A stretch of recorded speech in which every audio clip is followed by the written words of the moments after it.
नमस्कार दोस्तों, स्वागत है आपका अपना ही YouTube चैनल टुडे एग्जाम पर। दोस्तों, जैसा कि हम लोग एसएससी के विभिन्न एग्जाम जो आगामी दिन में होंगे उनके लिए 36 सीरीज देख रहे थे। आज हम 36 सीरीज में क्लास नंबर 22 को देखेंगे। इससे पहले हमने आपको 21 क्लास करा दिया है। साथ ही जो भी बच्चे कंटेंट बाय करे हैं उनको कंटेंट की PDF भी दे दी गई है। इस सीरीज़ की PDF फुल्ली इंग्लिश और फुल्ली हिंदी में अवेलेबल है। आपको जिसमें सहूलियत होती है लेके पढ़ सकते हैं। चलिए शुरू करते हैं आज का ये क्लास। इससे पहले अगर आपको हमारा कोई सा भी कंटेंट चाहिए, एकमात्र ठिकाना ये मोबाइल नंबर है। यहाँ पे आपको कंटेंट व्हाट्सअप मैसेज करके बाय करना है। कंटेंट अवेलेबिलिटी की बात करें तो एसएससी की सभी एग्जाम, चाहे आज आपसे तैयारी करने आए हैं या फिर आप बहुत धुरंधर हैं लेकिन सिलेक्शन नहीं हो रहा है, तो सभी दुखों के इलाज के लिए मैं हूँ। एसएससी के एग्जाम में जीके जीएस के लिए मैं अकेला ही काफ़ी हूँ। किसी भी महंगे क्लास से ज़्यादा बढ़िया पढ़ा के दूंगा और दे रहा हूँ, और इसकी रिजल्ट भी आपके सामने होगा। इनके अलावा जो है रेलवे की एग्जाम की सभी कंटेंट अवेलेबल है। बिहार एसएससी पुलिस दरोगा के लिए जो है यूनिवर्सल सीरीज है एक, आप उसे देख सकते हैं। तो आपको जैसा ज़रूरत है ले सकते हैं। डिस्क्रिप्शन में लिंक भी है, लिंक क्लिक करके भी आप व्हाट्सएप पे पहुंच के कंटेंट को बाय कर सकते हैं। दिल्ली पुलिस की का तो एग्जाम होने वाली है, तो हमारा पैरासीटामोल सीरीज दिल्ली पुलिस में धूम मचाएगा, इसमें कोई दो मत नहीं है। तो जो लिए हो वो पढ़ो और जो ना लिए हो लेके पढ़ो, है ना। चलिए शुरू करते हैं। पुष्प का कौन सा भाग परागन पोलिनेशन के लिए कीटों को आकर्षित करता है? देखिए, पुष्प के कई सारे भाग होते हैं, जैसे दलपुंज हो गए, बाहरी दलपुंज हो गए, पुमंग हो गया, जायंग हो गया, डंठल हो गया, पंखुड़ियाँ हो गया, है ना। इसके अलावा और भी कैसा जो होता है पराग कोष होते हैं। तो ये सब जो है पुष्प के भाग हैं। तो इसमें से कौन से जो भाग हैं आपको परागन के लिए, सबसे पहले परागन क्या होता है नीचे समझेंगे। उसके लिए कीट पतंग को अट्रैक्ट करता है, तो इसका नाम है दलपुंज, जिसे अंग्रेजी में कोरोला कहते हैं। ये क्या करता है? कीट पतंग को अट्रैक्ट करता है ना, परागन के लिए। पुष्प के कई भाग होते हैं। पुष्प के अध्ययन को हम एंथोलॉजी कहते हैं। ये आपके वन वर्ड सब्स्टिट्यूशन में भी पूछे जाते हैं, है ना। पुष्प वृत्त, इसे हम पेडिसल कहते हैं। यह पुष्प पर लगे डंठल होते हैं, है ना, जो आगे बढ़कर पुष्पासन का निर्माण करता है, और इसी पुष्पासन से पुष्प के अन्य अंग जुड़े हुए होते हैं। ठीक है, अभी यहाँ समझेंगे एक एक चीज को। इसके अलावा बाह्य दलपुंज, इसे हम क्लैक्स कहते हैं। इसका नाम ही है बाह्य दलपुंज। बाह्य मतलब होता है आउटर, है ना। ये आउटर लेयर है, यानी पुष्प की सबसे बाहरी चक्र है, या फिर इसे प्रथम चक्र कह सकते हैं। ठीक है, इसका रंग होता है हरा कलर का होता है, और इसकी इकाई को सेपेल्स कहते हैं। ठीक है, अब देखिए, बाह्य दलपुंज था तो प्रथम चक्र कहलाया। अब आया कोरोला, ये हो गया भैया सेकेंड चक्र, ये पुष्प का दूसरा चक्र है। ठीक है, कोरेला, जो कीट पतंग को अट्रैक्ट करता है पोलिनेशन या परागन के लिए, और इनके जो यूनिट है उनको पेटल्स कहते हैं। ठीक है, इसका जो रंग है ये रंगीन होता है, ये रंगहीन नहीं रंगीन होता है। ठीक है, तो यहाँ पे आपने दो चीज़ ध्यान रखना है कि जो आपका बाह्य दलपुंज है ये फर्स्ट लेयर या प्रथम चक्र है। दूसरा चक्र को हम कोरोला कहते हैं, या फिर, है ना, दलपुंज कहते हैं, जो कीट पतंग को अट्रैक्ट करते हैं पोलिनेशन के लिए। अब आता है तीसरा चक्र, जिसे हम कहते हैं पुमंग। सबसे ज़्यादा क्वेश्चन इसी चक्र से आपके एग्जाम में पूछे जाते हैं जब भी फूल की बात होती है। तो भैया ये जो पुमंग है इसे हम तीसरा चक्र कहेंगे, है ना। और ये जो पुमंग है जो किससे ढका हुआ रहेगा? तो दलपुंज से ढका हुआ रहेगा। आपने पटाखा तो फोड़े होंगे, तो जो नली वाला पटाखा होता है आप देखे होंगे, कुछ पटाखा नली वाला रहता है, ऐसा, है ना। तो जब ये फटता है ना, तो ये चिथड़े जब उड़ते हैं ना, तो आप देखेंगे कि इसमें बहुत सारे कूट का कागज ऐसे लपेटा हुआ रहता है। मतलब एक लेयर के ऊपर दूसरा लेयर, तीसरा लेयर ऐसा रोल किया हुआ होता है, और तब बनाए जाते हैं पटाखा। तो यहाँ पे हम समझेंगे कि पहला लेयर में क्या था? बाहरी दलपुंज था। दूसरा लेयर में, दूसरा चक्र में दलपुंज था, और तीसरे पे आ गए हम क्या? पुमंग। पुमंग जो है ये थर्ड चक्र है। तो किससे ढका रहेगा? दूसरा वाला से। तो दूसरे स्थान पे क्या था? दलपुंज, जिसे कोरोला कहते हैं। तो कोरोला से ये ढका हुआ रहता है। यह फूलों का क्या है? नर जनन अंग है, नर जनन अंग। ये जो है मेल भर्जन जनन अंग है, इसे ध्यान रखेंगे। इसकी इकाई को पुंकेसर या स्टेमेन कहा जाता है। अब देखिए, मैंने कई दफा ये बात आपको बता चुका है कि जब आपके एग्जाम में पूछे जाते हैं कि फूलों के नर जनन अंग कौन सा है, तो जरूरी नहीं है कि हमेशा पुमंगे रहेगा ऑप्शन में, और ये भी जरूरी नहीं है कि हमेशा पुंकेसरवे रहेगा ऑप्शन में। इन दोनों में से कोई भी एगो हो सकता है। आपको समझ में आ जाना चाहिए कि यही आंसर होगा। ठीक है मेरे भाई। इसके अलावा जो पुंकेसर है ये मिल के बने होते हैं पराग कोष और परागन के। ये पराग कोष और परागकण के जो है मिली जुली परिणाम है पुंकेसर। ठीक है, तो ये पुमंग के अंतर्गत पुंकेसर आता है, जो किससे, पराग कोष और परागकण के मिलने से बन जाती है। पराग कोष से पराग कोष में परागकण पाए जाते हैं। अगर आपसे पूछे कि ये पोलन ग्रेन्स कहाँ पे पाए जाते हैं, तो पराग कोष में पाए जाते हैं। एक ये पॉइंट है। जयांग, ये चौथा पार्ट हो जाएगा फूल का। जयांग, ये जयांग क्या है भाई, जयांग केंद्र में रहता है। वैसे इसको केंद्र में कहेंगे, इसे लेयर के नाम से नहीं डिनोट करते हैं, केंद्र में रहता है, ऐसा केंद्रीय भाग है ये पुष्प का, है ना। जयांग, जयांग जो है, जैसे जया लड़की का नाम होता है, तो उससे भी आप याद रख सकते हैं कि ये मादा वर्जन पुष्प का भाग है। ये जो है ना जो है मादा जननांग पुष्प का भाग है, ऐसे आप याद रख सकते हैं। याद रखने के लिए इसकी इकाई को अंडप कार्पिल कहते हैं, ये ध्यान रखेंगे।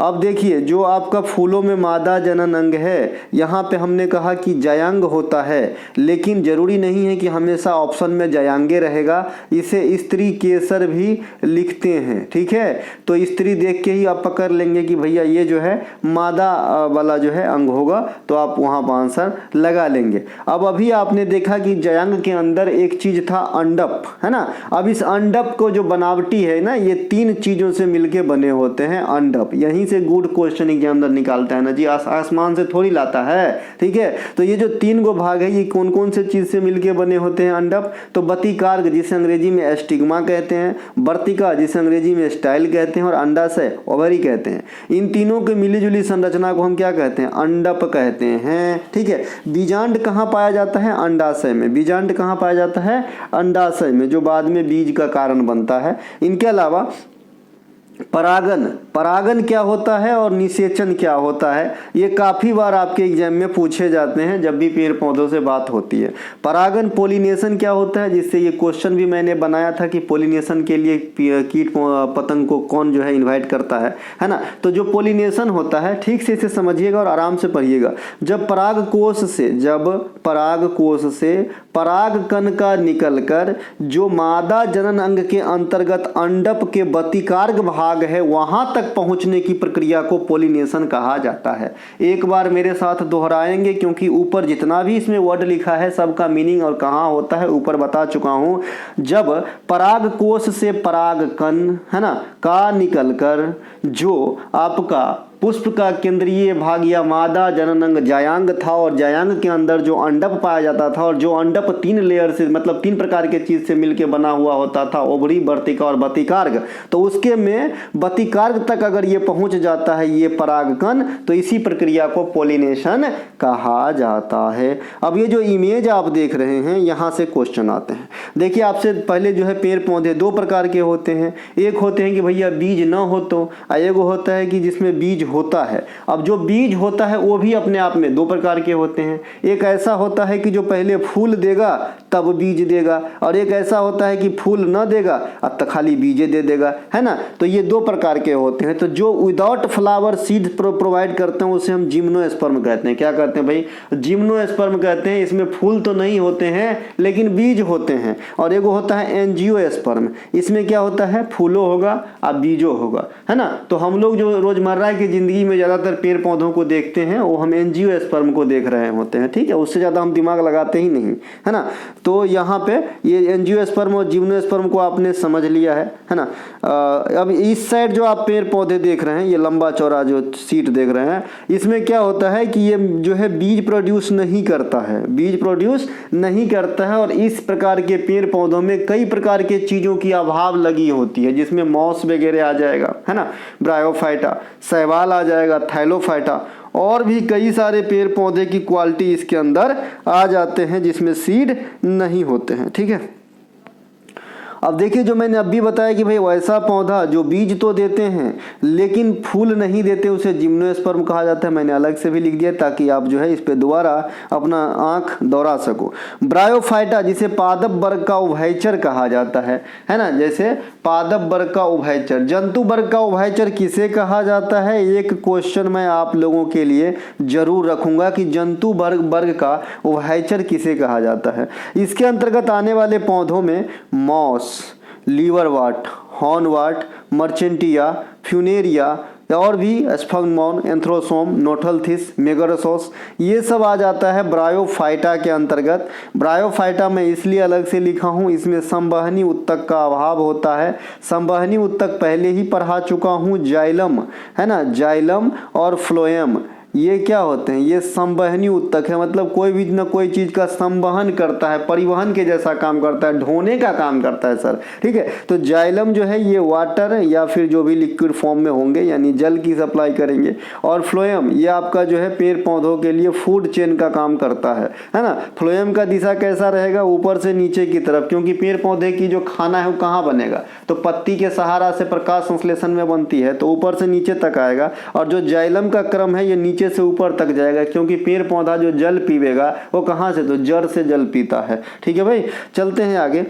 कीट खाने वाले पौधों जो है डायरेक्ट पूछा जाता है कि भाई कीट खाने वाला पौधा जो है, तो एक तो पूछा जाता है कि क्यों खाता है। तो जो कीट पकड़ के पौधों का भक्षण करता, मतलब कीट का भक्षण करता है पौधा, वो अपना नाइट्रोजनी आवश्यकता पूरा करने के लिए इस प्रकार का कृत्य करता है। मतलब उनको जो है सड़े गले कीट से क्या मिलता है? नाइट्रोजन की प्राप्ति होती है। जैसे पीचर प्लांट का पौधा, यूट्रेकुलेरिया, नेफेंथेसिस, ये सब क्या है? ये सब कीट पकड़ने वाली पौधा है। और जो भी कीट पकड़ने वाली पौधा होता है सर, वो पौधा जो है तना का रूपांतरण होता है, पत्ता का रूपांतरण, माफ कीजिएगा। इस प्रकार के पौधे जो हैं पत्तियों के रूपांतरण होते हैं। जैसे आपने कई बार सुना होगा कि भाई केला क्या है, लहसुन क्या है, अदरक क्या है, शकरकंद क्या है, आलू क्या है, तो ये सब क्या है? बेल क्या है? ये सब तना का रूपांतरण है। क्या है भैया? तना का रूपांतरण है। उसी प्रकार जो भी आपका कीट खाने वाला पौधे होते हैं वो पत्तियों का रूपांतरण होता है, ठीक है। अब हम चलते हैं आगे।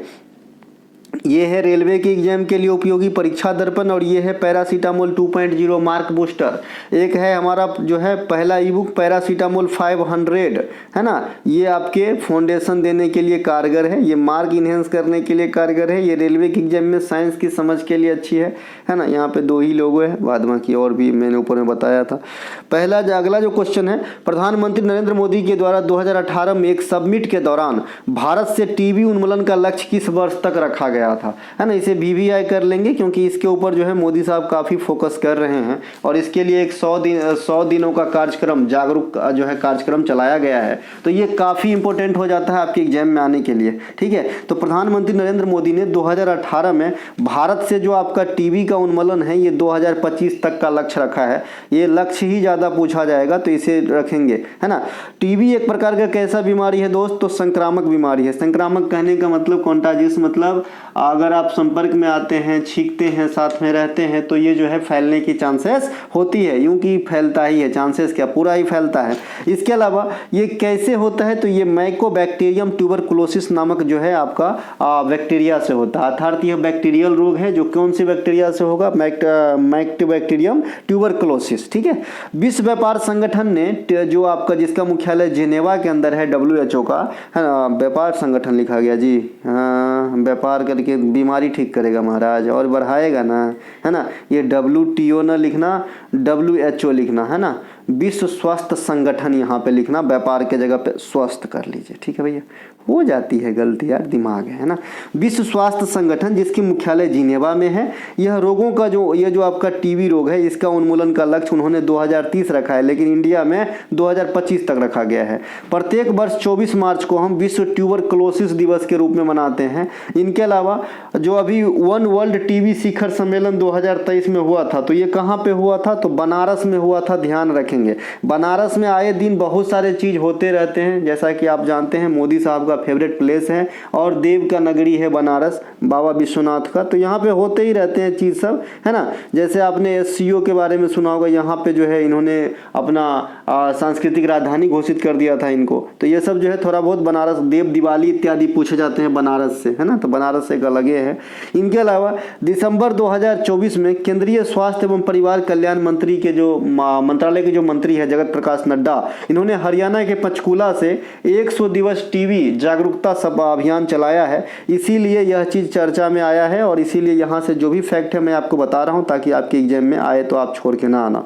2022 में टीबी मुक्त भारत अभियान का जो एक पहल है, पहल यहाँ पे है, पहल है टीबी मुक्त अभियान भारत का जो एक पहल है जिसका नाम निक्षय रखा गया है। ये इसलिए रखा गया है क्योंकि आप जानते हो कि टीबी को क्षय रोग या क्षय रोग ही कहा जाता है ना, क्षय रोग कहा जाता है, बराबर क्षय रोग कहा जाता है। तो ये इसको नी लगा दिया और फिर क्षय मतलब क्षय नहीं। तो ये एक पहल है जो टीबी को उन्मूलन करने के लिए चलाया गया था। तो इसके ब्रांड एम्बेसडर दीपा मलिक को बनाया गया था।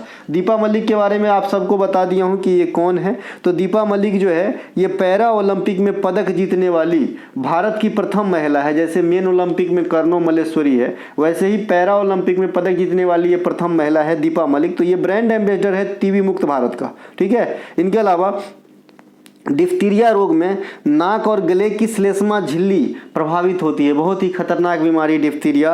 ये नाक और जो आपका गला है इनकी श्लेष्मा झिल्ली में सूजन आ जाती है, मतलब प्रभावित होती है। यह जीवाणु के द्वारा होने वाला एक प्रकार का गंभीर संक्रामक रोग है। अब ये मैं इसलिए बता रहा हूँ क्योंकि आपके एग्जाम में आता है कि डीटीपी का टीका किन किन रोगों के लिए जो है लगाया जाता है। तो डीटीपी का टीका को सबसे पहले ट्रिपल एंटीजन वैक्सीन कहा जाता है क्योंकि ये 3 रोग के लिए कॉमन है। कौन कौन से? डिफ्थीरिया, टेटनेस और काली खांसी जिसे पर्टूसिस कहा जाता है। तो ये तीनों के तीनों बीमारी के बचाव हेतु डीटीपी का टीका लगाया जाता है, ठीक है भाई। और ये भी जो है आपका जीवाणु से ही होने वाला रोग है। कांची स्थित कैलाश मंदिर का निर्माण किस शासक के शासन अवधि के दौरान कराया गया था? अब ये कांची की कैलाश मंदिर है, ध्यान देंगे दोस्तों, है ना। एगो कैलाश मंदिर आपका जो है महाराष्ट्र में गुफा के अंदर है जहाँ राष्ट्रकूट वंश ने जो है आपका बनाया था कैलाश मंदिर। ये है कांची वाला यानी साउथ इंडिया वाला। तो ये बनाया था आपका नरसिंह वर्मन सेकेंड के द्वारा बनाया गया था, है ना। नरसिंह वर्मन द्वितीय पल्लव वंश के प्रतापी राजा हुए जिन्होंने कांची में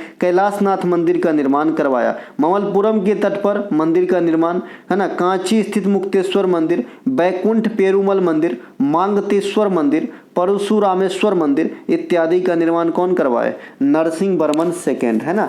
इनके समय का जो है मंदिरों का काल कहा गया है पल्लव काल के दौरान। इनके अलावा पल्लव वंश के संस्थापक कौन थे? पल्लव या फिर कहीं कहीं दोस्त इसे पहलव भी लिखते हैं। क्या भैया? पहलव भी लिखते हैं। जैसे कहीं कहीं चौहान वंश लिखेगा और चौहान को चाहमान वंश भी लिखते हैं, ठीक है। जैसे गुलाम वंश लिखेगा और गुलाम वंश को ममलूक वंश भी लिखते हैं, मुर्मुलूक या इलवारी वंश भी लिखते हैं। तो ये जो है आपको इतनी तो आपको समझ डेवलप करना होगा कि बात उसी की हो रही है ना, जिससे हम मिले थे, ठीक है भैया। तो ये ध्यान रखेंगे। पल्लव वंश के संस्थापक सिंह विष्णु, पल्लव वंश के अधिकांश शासक वैष्णव धर्म को मानते थे। उनकी राजधानी कांचीपुरम थी, ठीक है। कुछ दिन के बाद आप लोगों के लिए मैं विशेष सोच रहा हूँ, है ना, बताऊंगा जैसा जो होगा, है ना। अभी तो फिलहाल कहना सही नहीं है, लेकिन सोच रहा हूँ मैं भी कुछ जो है दुनिया से हट के करूँ, है ना। चलिए, जब जो होगा पता चलेगा, है ना। पल्लव शासक नरसिंह वर्मन प्रथम के काल में प्रसिद्ध तीर्थयात्री हेनसांग दक्षिण भारत जो कांची की यात्रा किए थे। एक क्वेश्चन ये भी ध्यान रखेंगे आप कि दक्षिण भारत की यात्रा जो हेनसांग जो हर्षवर्धन के समय ये तो इंडिया आए थे, लेकिन साउथ इंडिया भ्रमण पे गए थे। तो वो किसके समय गए थे? तो नरसिंह वर्मन प्रथम के काल में गए थे।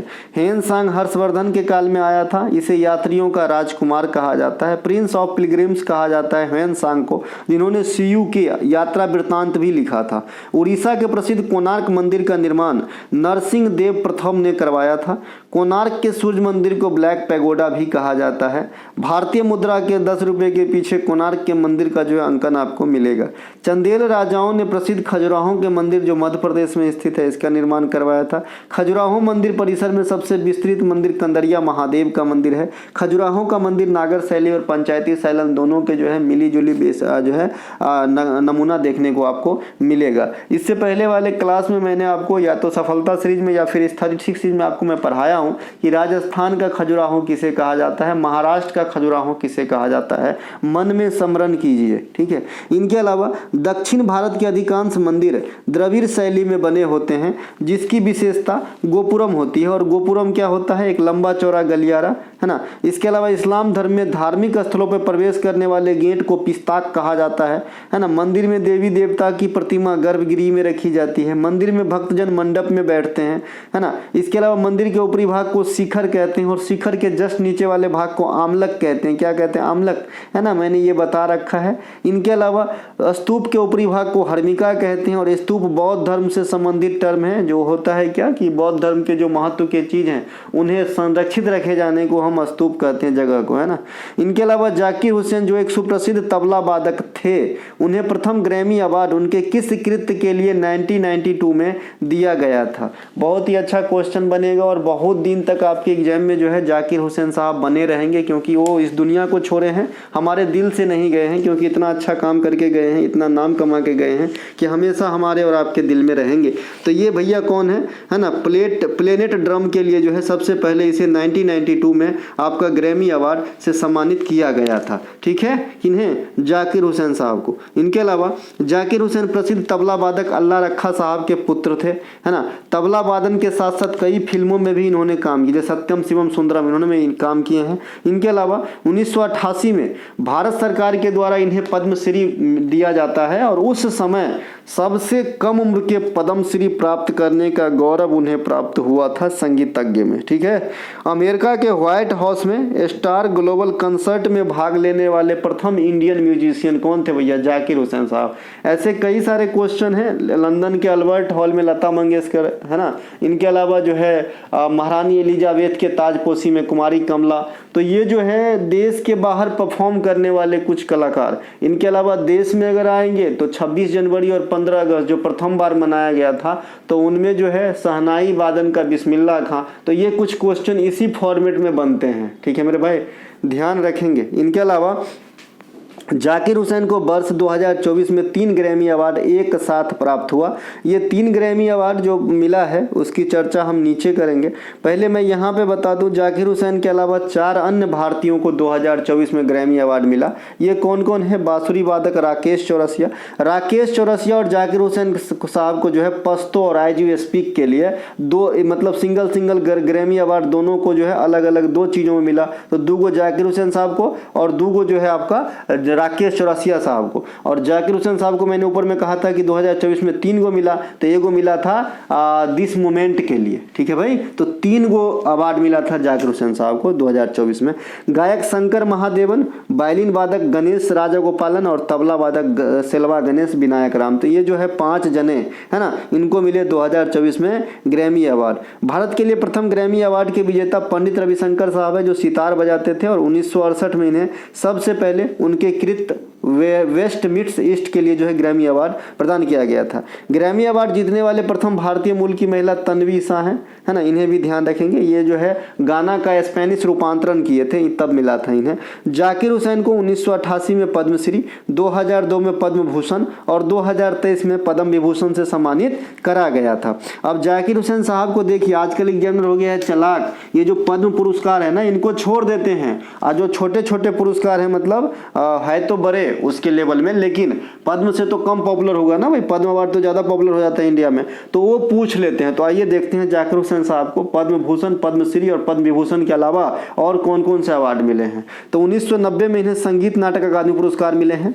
1990 में इंडो अमेरिकन अवार्ड मिले हैं। 1992 में मैंने अभी कहा कि पहला ग्रैमी अवार्ड रिसीव किए थे प्लेनेट ड्रम के लिए। इनके अलावा 2006 में मध्य प्रदेश सरकार की तरफ से कालिदास सम्मान भी इन्हें दिए गए हैं। मध्य प्रदेश का सम्मान जो है, सरकार जो है कालिदास सम्मान के साथ साथ तानसेन सम्मान और लता मंगेशकर पुरस्कार, ये तीनों के तीनों पुरस्कार मध्य प्रदेश के सरकार देते हैं। हालांकि लता मंगेशकर पुरस्कार महाराष्ट्र सरकार भी देते हैं। 2009 में इन्हें फिर से जो है ग्रैमी अवार्ड मिला, किसके लिए? ग्लोबल ड्रम प्रोजेक्ट के लिए। 2012 में कोणार्क नाट्य मंडप की तरफ से गुरु गंगाधर प्रधान लाइफ टाइम अचीवमेंट मिला। गुरु गंगाधर प्रधान किस नृत्य से संबंधित है आप लोग कमेंट कीजिएगा, क्योंकि बता चुका हूं। 2019 में इन्हें संगीत नाटक अकादमी की तरफ से अकादमी रत्न का अवार्ड मिला। भैया यहाँ जो है कॉमन मतलब रेगुलर वाला संगीत नाटक अकादमी पुरस्कार मिला था 1990 में, फिर उन्हें 2019 में मिला संगीत नाटक अकादमी की तरफ से, है ना, अकादमी रत्न का अवार्ड मिला। और 2022 में मुंबई यूनिवर्सिटी की तरफ से संगीत के क्षेत्र में उल्लेखनीय योगदान के लिए डॉक्टर ऑफ लॉ की मानद उपाधि दी गई थी। तो यहाँ से अगर एग्जामिनर चाहे तो एक क्वेश्चन आपको उठा सकता है कि वर्ष 2022 में जाकिर हुसैन साहब को, है ना, किस यूनिवर्सिटी के तरफ से डॉक्टरी की मानद उपाधि से सम्मानित किया गया था? तो आप कहेंगे मुंबई यूनिवर्सिटी से। ठीक है भाई, एक क्वेश्चन आपको याद होगा कि एक नृत्यांगना था, ये भी पूछा था कि ये किस यूनिवर्सिटी से पीएचडी की थी। ठीक है भाई, है ना। बहुत पुराना चावल हूँ भाई, 12 साल 11 साल यही कर रहा हूँ मैं। आज तक मैंने कभी इंस्टाग्राम फेसबुक इत्यादि नहीं देखा है, तो कुछ तो रहेगा ना, तो थोड़ा बात मानेंगे, फ़ायदा में रहोगे। अब मैं इतना कहता क्यों हूँ? क्योंकि मैं तुम्हें अपना मानता हूँ, समझे। हमारा दायरा छोटा है, लेकिन जो भी है सबको मैं अपना ही मानता हूँ कि हमारे ही भाई बहन है। क्योंकि मैं तो बहुत ज़्यादा नहीं कुछ कर पाया लाइफ में, वो चीज़ मैं आपके थ्रू करवाना चाहता हूँ, समझे। 2 दिन की ज़िंदगी है, यही तो कमाई है, बाद बाकी तो अपने लिए ज़िंदगी दुनिया में सब कमा ही रहा है, अपने लिए और अपने परिवार के लिए। कुछ दूसरे के लिए भी सोचना चाहिए, है ना। और आप लोग मेरे दूसरे नहीं, अपने ही हो। तो जितना होता है करता हूँ, बस आपको बात समझ के। देखिए सबसे पहले क्या होता है ना, बच्चा विश्वास ही नहीं करता है ना। हम भी होते आपकी जगह तो नहीं विश्वास करते, अरे हम मिलियन वाले के पास जाएंगे कि सैकड़ा वाले के पास जाएंगे, है ना। लेकिन यकीन मानिए, विश्वास कीजिए, काम का चीज़ बढ़ाता हूँ। चलिए, निम्नलिखित में से किस वृद्धि रोधी हार्मोन भी कहा जाता है? वृद्धि रोधी, रोधी मतलब होता है रुकावट। जैसे प्रतिरोध में रोध है ना, रोध मतलब होता है रुकावट। प्रतिरोध भी क्या है? करंट को फॉलो होने से रोकता है, बाधा पहुंचाता है, खलल डालता है, इंटरप्ट करता है। ठीक है, वैसे ही यहाँ पे वृद्धि रोधी हार्मोन है, मतलब वृद्धि को रोकेगा। तो ये क्या है भैया? सोमेटोस्टेटिन, ये क्या वृद्धि को रोकता है। ठीक है, मादा जनन हार्मोन एस्ट्रोजन एवं प्रोजेस्टेरोन है, जबकि पुरुष जनन हार्मोन टेस्टोस्टेरोन है। ध्यान रहेगा कि नहीं है? ये जो है मादा जनन हार्मोन है ये दोनों, और ये आपका पुरुष वाला हार्मोन है। फूल के मादा जनन अंग को जयांग या स्त्री केसर, अभी ऊपर में हमने बात कर लिया था, और नर जनन अंग को पुंकेसर या पुमंग कहा जाता है। हार्मोन शरीर के विभिन्न हिस्सों में असर करता है, जबकि एंजाइम किसी खास जगह पे असर करता है। इसीलिए एंजाइम जो निकलता है उसे हम बहिस्रावी ग्रंथि कहते हैं, और हार्मोन जो निकलता है उसे हम अंतःस्रावी ग्रंथि कहते हैं। यहाँ पे लिखा है अर्थात अंतःस्रावी ग्रंथियां से निकलती है क्या? हार्मोन। इस प्रकार की ग्रंथियों में डक्ट या नली नहीं होते। अंतःस्रावी ग्रंथि में डक्ट नहीं होता है, अर्थात ब्लड में ही रिलीज कर दिया जाता है, जो पूरे शरीर पे असर करेगा। लेकिन जो एंजाइम वगैरह होते हैं, अगर खाना पचाना है तो जो पार्टिकुलर एंजाइम है उस खाना तक पहुंचने के लिए एक नली या डक्ट की व्यवस्था की रही थी कि ये पूरे शरीर में न फैल के यहीं से जाना। ठीक है, लेकिन एंजाइम के लिए हार्मोन के लिए ऐसा फैसिलिटी नहीं है। हार्मोन के लिए है कि पूरे शरीर पर असर करो। ठीक है, इसके अलावा मानव शरीर में वृद्धि हार्मोन को पीयूष ग्रंथि द्वारा स्त्रावित किया जाता है, जो STH जिसे हम कहते हैं, जिसे हम वृद्धि हार्मोन भी कहते हैं। पीयूष ग्रंथि को मास्टर ग्रंथि भी कहा जाता है। ये मानव के मस्तिष्क में पाए जाते हैं, और ये जो है शरीर के सबसे छोटी ग्रंथि है।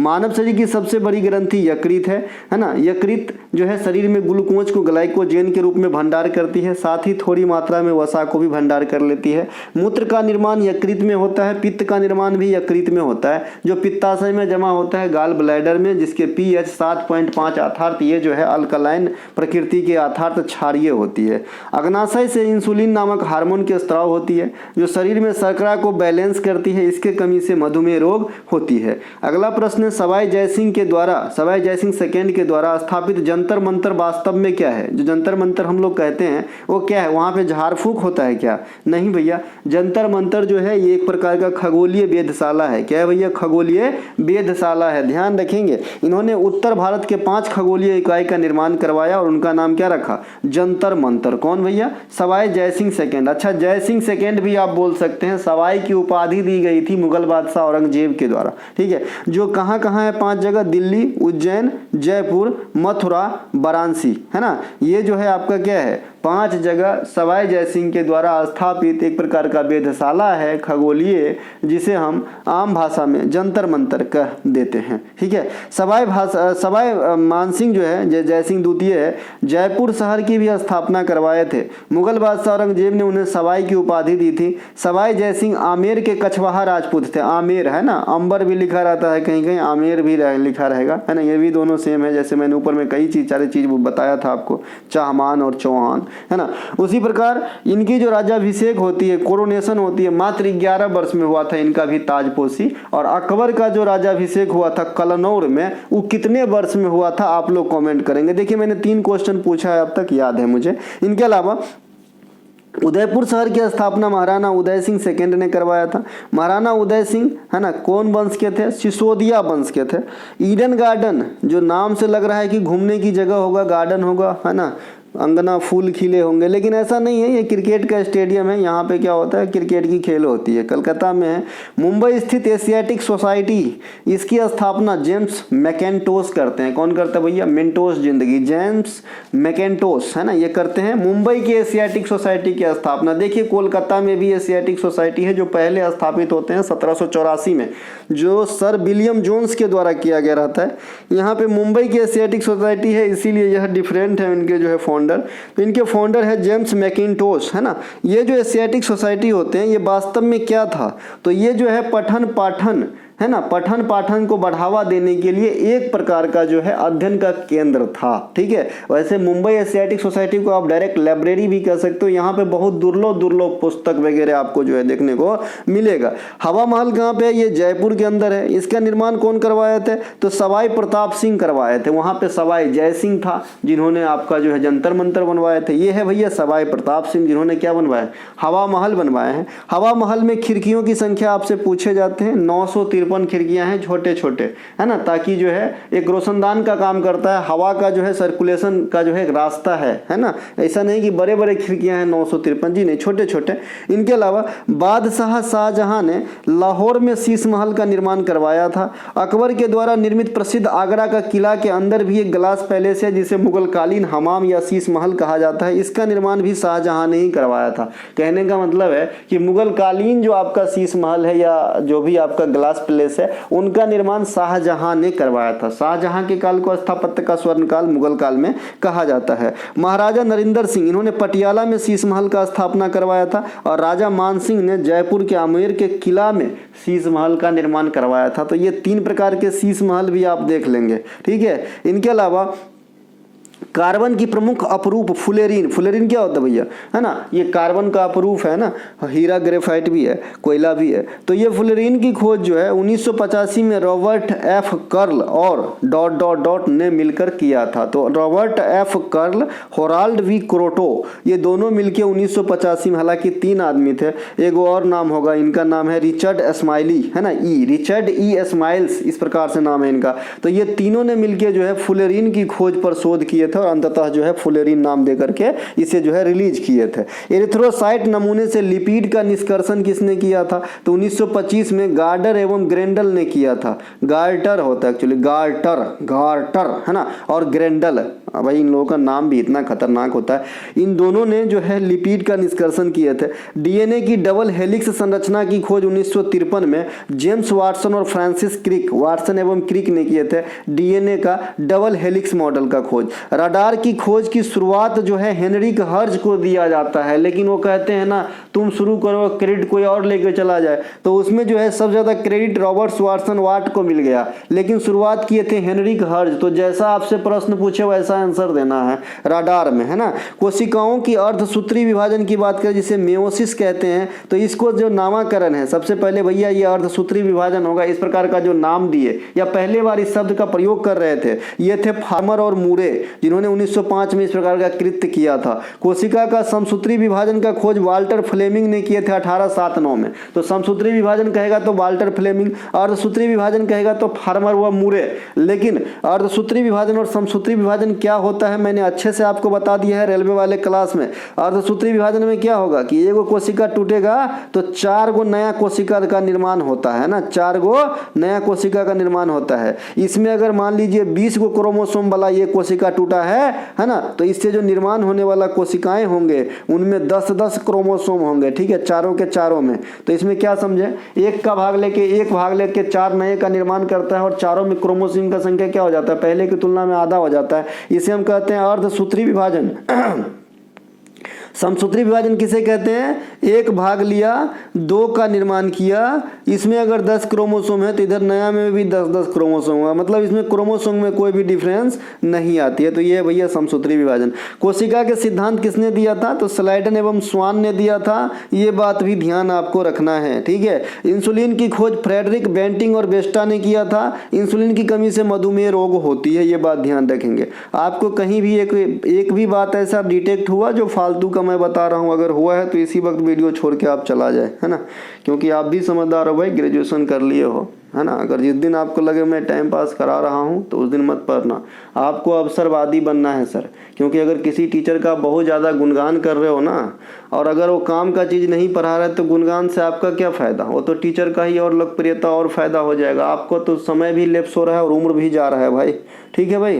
तो ये चीज़ अवसरवादी है, जहाँ से अच्छा मिले लपेट लो। मैं नहीं कह रहा हूँ कि किसी गुरुजी का असम्मान या अपमान करो, है ना, सबका सम्मान करो, लेकिन ये अवसरवादी भी रहो पढ़ाई में। जैसे नेता लोग कई बार पार्टी चेंज कर लेते हैं, मेरे मायने में सही है, अगर ऐसा ना हो तो फिर तो एक तो जो है मोनोपोली हो जाएगा, है ना। पार्टी चेंज करना चाहिए, लेकिन ये गलत है कि अपने फायदे के लिए पार्टी चेंज कर लेते हैं कि मेरा पोस्ट चला जाएगा, पोस्ट बना रहे, इसके लिए नहीं करना चाहिए। अगर देश हित के लिए कोई पार्टी चेंज कर रहा है वो तो देशभक्त हो गया भाई, ठीक है भाई। तो सब चीज़ समझिए, आप भी समझ सकते हो, है ना। बेरोजगारी दर ज्ञात करने के लिए बेरोजगार श्रमिकों की संख्या को ... से भाग दिया जाता है तथा भागफल को 100 से गुना किया जाता है। अब यहाँ पे सीधा सीधा आपको बेरोजगारी निकालने का परसेंटेज का सूत्र पूछ रहा है। तो कुल श्रम बल से भाग दिया जाता है श्रमिकों की संख्या बट्टा कुल श्रम बल गुने 100 बराबर क्या होता है, बेरोजगारी, है ना, ये ध्यान रखेंगे। तो यहाँ पे नीचे मैंने लिख दिया है बेरोजगारी दर जो है बेरोजगार श्रमिक की संख्या बट्टा कुल श्रम बल, है ना, गुने 100, है ना, ध्यान रखिए। प्रति व्यक्ति आय ज्ञात करने के लिए राष्ट्रीय आय को आप कुल जनसंख्या से डिवाइड कर देते हो। यदि कोई व्यक्ति साल भर में 183 या उससे अधिक दिन तक कार्य करता है तो उसे मुख्य श्रमिक की संज्ञा दी जाती है। लेकिन अगर 183 दिन से कम काम करता है ना, या फिर 183 से कम कहिए या फिर 6 माह से कम कहिए, दोनों वर्ड आप यूज कर सकते हो, कोई दिक्कत नहीं है ना, तो उसे जो है सीमांत श्रमिक की संज्ञा दी गई है। समझ में आया कि नहीं? 364 का आधा कितना होगा, 365 का आधा माफ कीजिए, तो कितना होगा, 365 का आधा होगा भैया 182 पॉइंट समथिंग, है ना। तो यहाँ पे 183 एक एसेंडर पैमाना है। अगर इतना आदमी कोई काम करता है या उससे ऊपर करता है तो उसे फुल श्रमिक की संज्ञा दी गई है, और उससे नीचे कोई करता है तो सीमांत, है ना। इनके अलावा भारत में जो नमूना सर्वेक्षण NSSO है, हालांकि अब NSO में विलय हो गया है, NSSO और CSO दोनों मिला के NSO बना दिया गया है। तो इनका काम है डाटा कलेक्ट करना और बेरोजगारी इत्यादि का अनुमान लगाना। बेरोजगारी कई प्रकार के होते हैं, चक्रीय बेरोजगारी होते हैं, प्रच्छन्न बेरोजगारी होते हैं, टेक्निकल बेरोजगारी होते हैं, मौसमी बेरोजगारी, संरचनात्मक बेरोजगारी। ये मैंने कई बार पैरासीटामोल इत्यादि सीरीज में पढ़ा रखा हूँ, इसीलिए मैंने इन चीज़ों का जो है एक्सप्लेन नहीं लिखा हूँ यहाँ पे, हालांकि मौखिक रूप से बता देता हूँ। चक्रीय बेरोजगारी जो है ये अर्थव्यवस्था में आए उतार चढ़ाव के कारण जो है ये चक्रीय बेरोजगारी आती है, ठीक है, ये चक्रीय बेरोजगारी आती है, जो अर्थव्यवस्था में मंदी आ गया, तेजी आ गया, उसके कारण उत्पन्न होती है। प्रच्छन्न बेरोजगारी क्या होता है, मैंने बताया है कि अगर मान लीजिए कि आप भर दिन में जो है 2 नोटबुक आप लिख सकते हो, है ना, 2 नोटबुक आप जो है लिख सकते हो, है ना। किसी कंपनी के लिए आप काम करते हो जिनका काम है कि नोटबुक लिखवाना, हैंड राइटिंग लिखवाते हैं बच्चे लोगों से, तो आप 2 नोटबुक भर दिन में लिख सकते हो। अब उस कंपनी का ना 10 नोटबुक रिक्वायर्ड है रोजाना, 10 नोटबुक जो है इनके सेल होते हैं, मतलब 5 आदमी को काम पे रखना चाहिए, लेकिन उन्होंने 10 आदमी को काम पे लगा रखा है। तो इसका मतलब है कि अपने जो परफॉर्म जितना कर सकता है इंसान उतना कर नहीं रहा है। तो उनको क्या लग रहा है कि मैं रोजगार में तो हूँ, लेकिन वास्तव में वो बेरोजगार हो रहा होता है। यानी मान लीजिए 1 बुक लिख के वो 4000 कमा रहा है, अगर वो 2 बुक लिखता तो हो सकता है कि 7000 कमा रहा होता, लेकिन वो कर नहीं पा रहा है और और उसके पास ऑप्शन भी नहीं होता है नौकरी छोड़ के कोई और मिलने का, ठीक है। तो ऐसी स्थिति में जो प्रच्छन्न बेरोजगारी उत्पन्न होती है कि भाई रोजगार में भी है और नहीं भी है। इनके अलावा एक टेक्निकल बेरोजगारी है। ये टेक्निकल बेरोजगारी नाम से स्पष्ट है कि ये टेक्निकल चीज से संबंधित है, जैसे कोई आदमी की जगह मशीन वगैरह लेते हैं, उससे जो बेरोजगारी उत्पन्न होती है उसे टेक्निकल बेरोजगारी कहते हैं। मौसमी बेरोजगारी ये गांव घर में आता है, कुछ ऐसे फिक्स समय है जिस समय जो है कोई काम नहीं होता है, खास करके जो गांव घर में खेती बाड़ी करते हैं तो उसे मौसमी बेरोजगारी कहते हैं। संरचनात्मक बेरोजगारी क्या होता है? ये क्या होता है? कुशलता से संबंधित बेरोजगारी। जैसे आप बीटेक कर लिए और ग्रुप डी की नौकरी में आए तो आपके लायक है जीव नौकरी, लेकिन क्या करेंगे, मजबूरी है सर, करना पड़ रहा है। तो इससे जो बेरोजगारी उत्पन्न हो रहा है कि भाई अकॉर्डिंग टू डिग्री काम नहीं मिल रहा है, या फिर कोई 7वां फेल है मैन गया मैनेजर, है ना, तो भैया इस प्रकार की जो बेरोजगारी उत्पन्न हो रही है ये आपका संरचनात्मक बेरोजगारी का उदाहरण काउंट किए जाएंगे। आई होप समझ में आया होगा। चलते हैं आगे। एक वस्तु का द्रव्यमान 25 केजी है, पृथ्वी पर इसका लगभग भार क्या होगा? जहां गुरुत्वीय त्वरण 9.8 मीटर प्रति सेकंड स्क्वायर है, ठीक है। ऑप्शन नंबर बी है 245 न्यूटन। इसमें जो है अगर हम बात करें तो अगर बनाने भी नहीं आए तो भी आंसर लोग मार देता, क्योंकि आपको पता है कि जो आपका भार है, भार का मात्रक भी न्यूटन होता है ना, और बल का मात्रक भी न्यूटन होता है। ये दोनों का मात्रक सेम है। मैंने इसी सीरीज में एक ऐसा चिट्ठा आपको पेश किया है कि बहुत सारे जो आपका सूत्र हैं उनके बीमाएं समान होती है और सूत्र भी समान होती है, ठीक है भाई। बहुत सारे ऐसे चीज हैं जो मैंने आपको दे दिया था एक सीट, आशा करते हैं कि थोड़ा बहुत तो पढ़े होंगे, ठीक है। तो भैया यहाँ पे कैसे होता है? तो भार का सूत्र क्या होता है? भार का सूत्र होता है मास गुने जी। ये जी क्या है? पृथ्वी पे अगर आप है तो पृथ्वी का गुरुत्वीय त्वरण, अगर आप चंद्रमा पर चले जाए तो वहां भार निकालना है तो वहां का गुरुत्वीय त्वरण जो होगा, लेकिन सूत्र यही रहेगा mg, है ना, mg, है ना। तो यहाँ पे मास गुने ग्रेविटेशनल एक्सेलरेशन है, तो यहाँ पे 15, यहाँ 25 लिखो भाई, 25 गुने 9.8। अब इसको अगर आप कैलकुलेट करेंगे तो लगभग 245 के करीब आ जाएगा, जो आपका आंसर हो जाएगा। द्रव्यमान किसी पिंड का द्रव्यमान उसमें निहित पदार्थ की मात्रा होती है। द्रव्यमान कहीं भी नहीं बदलता, चाहे आप चांद पे जाओ चाहे आप जो है जुपिटर पे जाओ, कहीं भी आपका द्रव्यमान नहीं बदलेगा, लेकिन भार बदल जाता है। क्यों बदलता है? क्योंकि भार के सूत्र में ही है mg, और ये ग्रेविटी का मान जो है अलग अलग पिंड पे अलग अलग हो जाता है, इसीलिए वहां का जो है भार बदल जाता है। भार किसी पदार्थ का पिंड का जो है भार है गुरुत्वीय त्वरण के मान पे निर्भर करता है, लिखा भी है, अर्थात गुरुत्वीय त्वरण के मान बदलने के साथ साथ वस्तु का भार जो है बदल जाता है। द्रव्यमान का ऐसा मात्रक किलोग्राम होता है, जबकि भार का मात्रक न्यूटन होता है, बल का मात्रक भी न्यूटन होता है। चंद्रमा का गुरुत्वीय त्वरण का मान पृथ्वी के गुरुत्वीय त्वरण का मान के 1/6 है, इसीलिए जब आप 60 किलो की कोई वस्तु, 60 न्यूटन की कोई वस्तु, है ना, भार है ना, हाँ ठीक है, 60 न्यूटन की कोई वस्तु अगर चंद्रमा पे ले जाएंगे तो ये 10 न्यूटन के हो जाएंगे, ठीक है भैया। पृथ्वी का पलायन वेग 11.2 किलोमीटर पर सेकेंड है, चंद्रमा का पलायन वेग 2.35 किलोमीटर पर सेकेंड है। शांति का सागर सी ऑफ ट्रैंक्विलिटी ये चंद्रमा पे स्थित है ना। दुनिया में भारत के बाद सर्वाधिक हिंदू की आबादी किस देश में निवास करती है? तो भारत के बाद सबसे अधिक हिंदू की जो जनसंख्या ये नेपाल में है। नेपाल भारत के उत्तर दिशा में स्थित है, जहां से आपके कई सारे राज्य की सीमा लगती है ना, जैसे उत्तर प्रदेश हो गया, बिहार हो गया ना।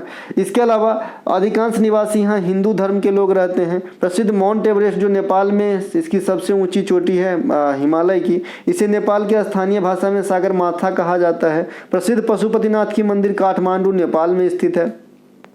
सार्क का मुख्यालय कहाँ पे है? नेपाल में। और सार्क का जो स्थापना हुआ था जी 1985 में हुआ था, और सबसे लास्ट में अफगानिस्तान ऐड हुए थे। भगवान विष्णु। दुनिया में सबसे अधिक इस्लाम धर्म की आबादी इंडोनेशिया में निवास करते हैं, और इंडोनेशिया को द्वीपीय समूह वाला देश कहा जाता है। दूसरी सबसे बड़ी इस्लाम धर्म के लोग जो है भारत में निवास करते हैं। दुनिया में सबसे अधिक बौद्ध धर्म के लोग जो है चाइना में निवास करते हैं। जनगणना 2011 के अनुसार जो धर्म के आधार पर लोगों की तादाद है इंडिया में, ये से जरूर याद रखिएगा, क्योंकि अब जो जनगणना होने वाली है 20 में होने वाली थी, उनके 6 महीने के लिए और डेट जो समय जो है आगे निकाल दिया गया है। पता नहीं अब 2026 में जो एग्जाम होगा ना उसमें आएगा लेटेस्ट जनगणना से, हालांकि जो है पिछले जनगणना का अभी एग्जाम में बना रहेगा। आप लोगों को हिदायत या सलाह है कि जो टॉपिक वाइज आपने कंटेंट खरीदते समय प्राप्त किया था उन्हें भी पढ़िएगा, वहाँ अभी से भी आपको काफ़ी क्वेश्चन एग्जाम में देखने को मिलेगी, ठीक है। जो नहीं कंटेंट खरीदे हैं वो टॉपिक वाइज जो आपका प्लेलिस्ट है वहाँ से वीडियो को तो कम से कम वॉच कर लें, है ना। टोटल जनसंख्या था 121 करोड़, हिंदू थे 96, 17 ये परसेंटेज पूछा जाता है जो 80% के जस्ट कम है थोड़ा, है ना, इससे याद रखेंगे। मुस्लिम आबादी के परसेंटेज थे 14.2%, ईसाई थे 2.3%, सिख थे 1.7%, बौद्ध थे 0.7%, है ना। इनके अलावा जैन थे 0.4%, अन्य धर्म और मत ORP ये थे भैया 0.7%, और जिन्होंने कोई भी धर्म वगैरह नहीं मताया ये थे 0.2%। तो इनको भी याद रखना है कि साहब यहाँ से क्वेश्चन बनते हैं साहब कि कौन से हिंदू और इस्लाम को छोड़ के, क्योंकि ये दोनों बड़े बड़े आंकड़े हैं वो नहीं पूछेगा, छोटे छोटे आंकड़े से पूछते हैं। निम्नलिखित में से किस सन में भारत में रॉयल कमीशन का गठन किया गया था? तो ये किया गया था 1912 में। लोक सेवाओं पर रॉयल कमीशन जो है लॉर्ड हार्डिंग के समय 1912 में गठित किए गए थे। भारत में पहली बार दिल्ली दरबार का गठन 1877 ईस्वी में किया गया था, 1903 में, तथा तीसरी बार 1911 में किया गया। तो 3 बार दिल्ली दरबार का जो है गठन किया गया था। 1911 के दिल्ली दरबार में जॉर्ज पंचम और क्वीन मेरी जो है इंडिया आए थे, और जहां पे राजधानी कलकत्ता से दिल्ली किए जाने की बात करी गई थी। रॉलेट एक्ट 18 मार्च 1919 को गठन किया गया था, जिसे काला कानून कहा गया था, और यही रॉलेट एक्ट जो है जलियांवाला बाग हत्याकांड का कारण बनते हैं, है ना, क्योंकि वहां पे जो बैठे रहते हैं गिरफ्तारी हो गया रहता है कुछ नेताओं का, सैफुद्दीन किचलू इत्यादि का, तो उनके बारे में हम विचार विमर्श कर ही रहे होते हैं कि जनरल ओडायर जो है गोली चलवा देता है ना। 1909 में भारत सरकार अधिनियम को मॉडले मिंटो रिफॉर्म 1919 वाले के मॉन्टेग्यू चेम्सफोर्ड योजना कहा जाता है। द्वैध शासन मॉन्टेग्यू चेम्सफोर्ड योजना से इंट्रोड्यूस करवाया गया था, जबकि प्रांत में द्वैध शासन को समाप्त कर केंद्र में द्वैध शासन जो है 1935 भारत सरकार अधिनियम के द्वारा लाया गया था, और यही 1935 भारत सरकार अधिनियम बर्मा को भारत से अलग किया था। साइमन कमीशन जो है 1927 में बनकर तैयार हुआ था, 1928 में इंडिया आया था। कैबिनेट मिशन 1946 में आए थे, ये संविधान पर चर्चा करने के लिए। इनके 3 सदस्य थे, अलेक्जेंडर जो है आपका, और पैथिक लॉरेंस और स्टोपर्ट क्रिप्स, ये 3 जो है इनके सदस्य थे। Vernacular press act, Indian arms act, ये दोनों के दोनों 1878 में लॉर्ड लीटन के समय में आया था। मौलिक कर्तव्य के अंतर्गत कौन सा अनुच्छेद में नीति के अनुच्छेद 48 और 49 दोनों को जैसा उपबंध किए गए हैं? तो आर्टिकल 51A के आई जो है ये आर्टिकल 48 और 49 दोनों का जो है आपका भाव देगा, ठीक है। सबसे पहले डीपीएसपी को देखते हैं।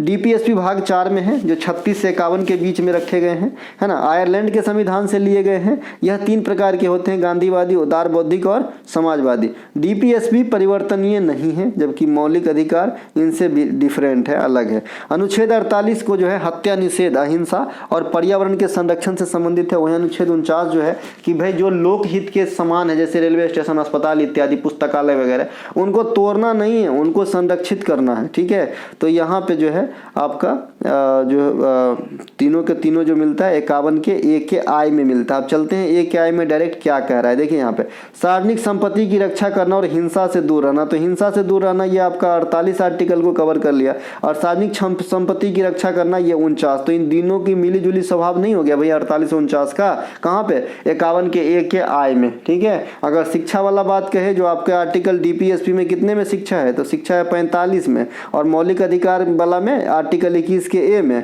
और यहाँ पे मौलिक कर्तव्य में आर्टिकल 51 के ए के में, ठीक है, सबसे लास्ट में। तो ये आप नीचे देखेंगे, ये सीट का स्क्रीनशॉट ले सकते हैं अगर आप चाहे तो, एक एक करके पढ़िएगा, क्योंकि यहाँ से बीच से भी क्वेश्चन उठाती है ना।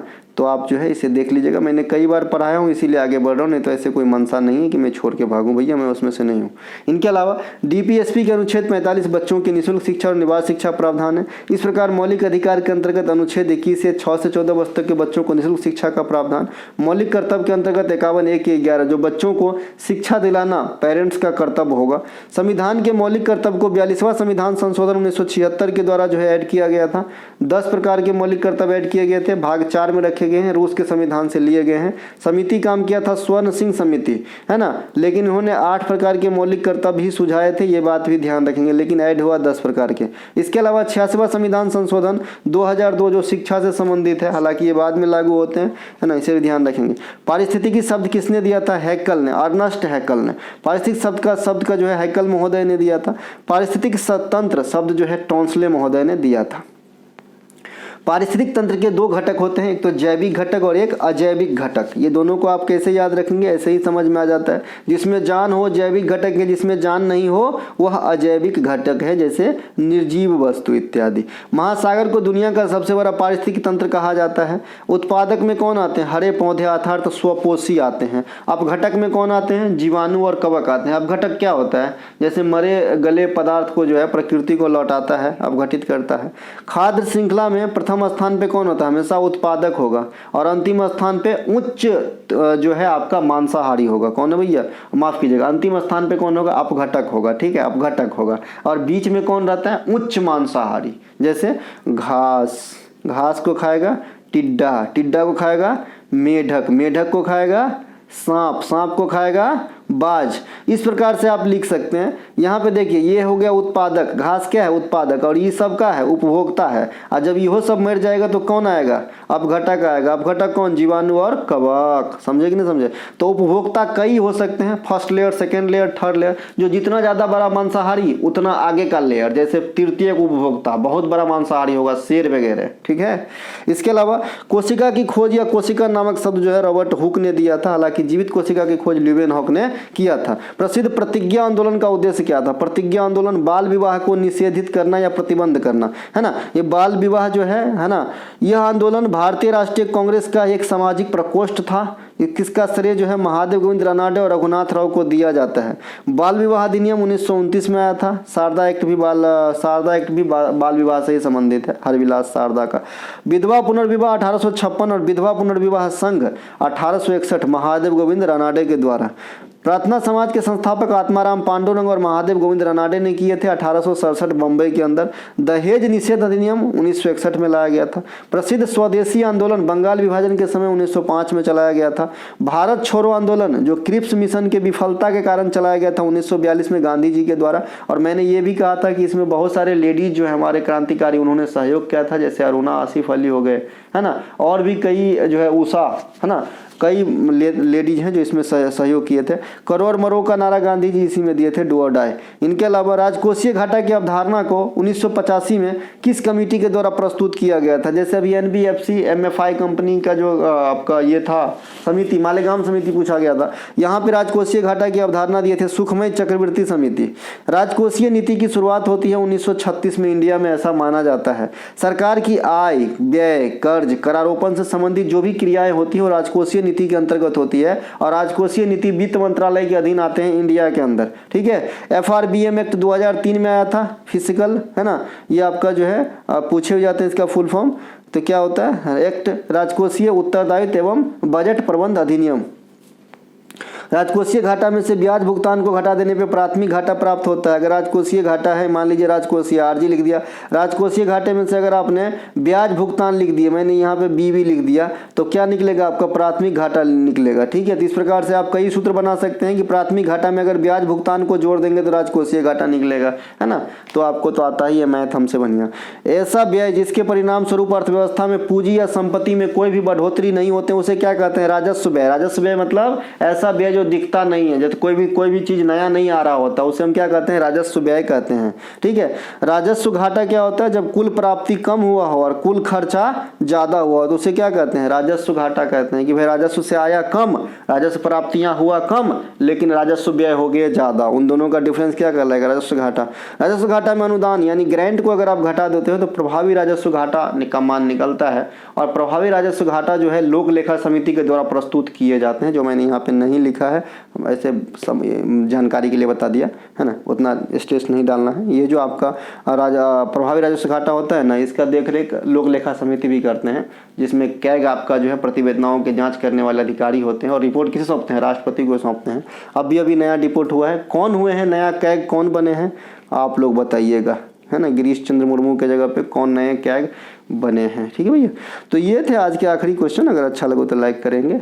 मिलेंगे हम अगले वीडियो में, तब तक के लिए जय हिंद। अगर हमारा कोई सा भी कंटेंट चाहिए, डिस्क्रिप्शन में लिंक है, आप लोग लिंक कलेक्ट करके व्हाट्सएप मैसेज के थ्रू कंटेंट को बाय कर सकते हैं और अपने सपने को साकार कर सकते हैं। जय हिंद, जय भारत।